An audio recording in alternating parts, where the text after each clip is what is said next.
Now, Good Morning Washington on your side.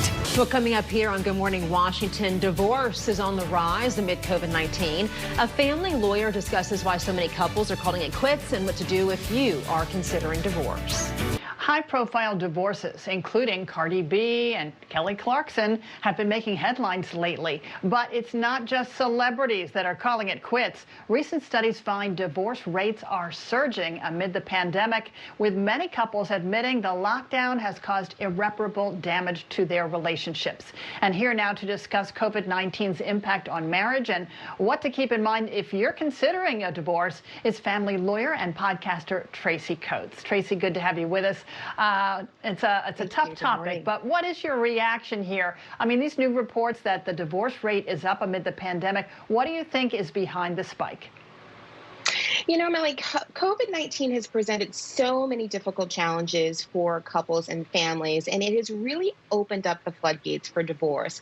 And so the increase in the divorce rates really isn't a surprise. In fact, we saw sort of a sneak peek into this with Wuhan, China, and at the end of their lockdown period, their divorce rates also skyrocketed. And we're hearing that newlyweds are taking the hardest hit. Why do you think that is? Yes, the data is showing that newlyweds, those about 20% of newlyweds who have been married 5 months or less versus 11% just last year at the same time.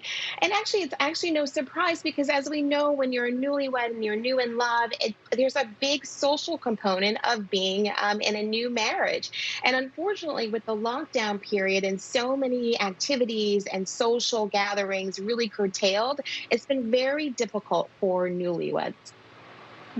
Yeah, the honeymoon definitely over there for these couples filing for divorce. So the couples that are lasting a long time, that are thriving even amid coronavirus lockdowns, what do they know that the others don't?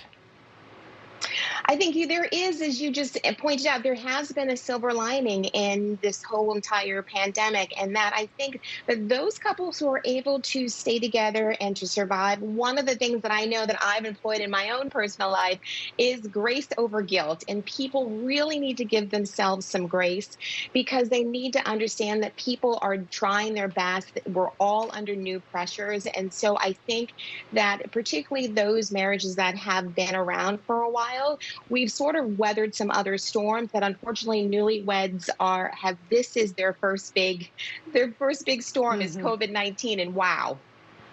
Yeah, and they're looking at the rest of their lives and thinking, I don't think I want it to continue like this.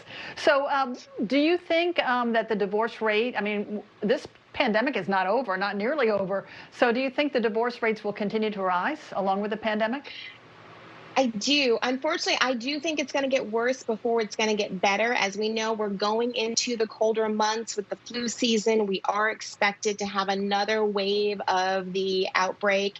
And with reports stating that the vaccine is months and months away, well into 2021, I do think that we're going to continue to have the rise in the divorce rates. But the good news also is that we've gotten smarter about how we're able to coexist. We've got tools available to us that we didn't have before, and courts are really learning how to continue to operate remotely. Well, Tracy Coates, family lawyer and a podcaster, thanks so much for joining us with some good tips. The Tracy Coates Show is available. Check that out, and you can also find her at tracycoates.com. Thank you, Tracy. Thank you so much, Melanie. Sure.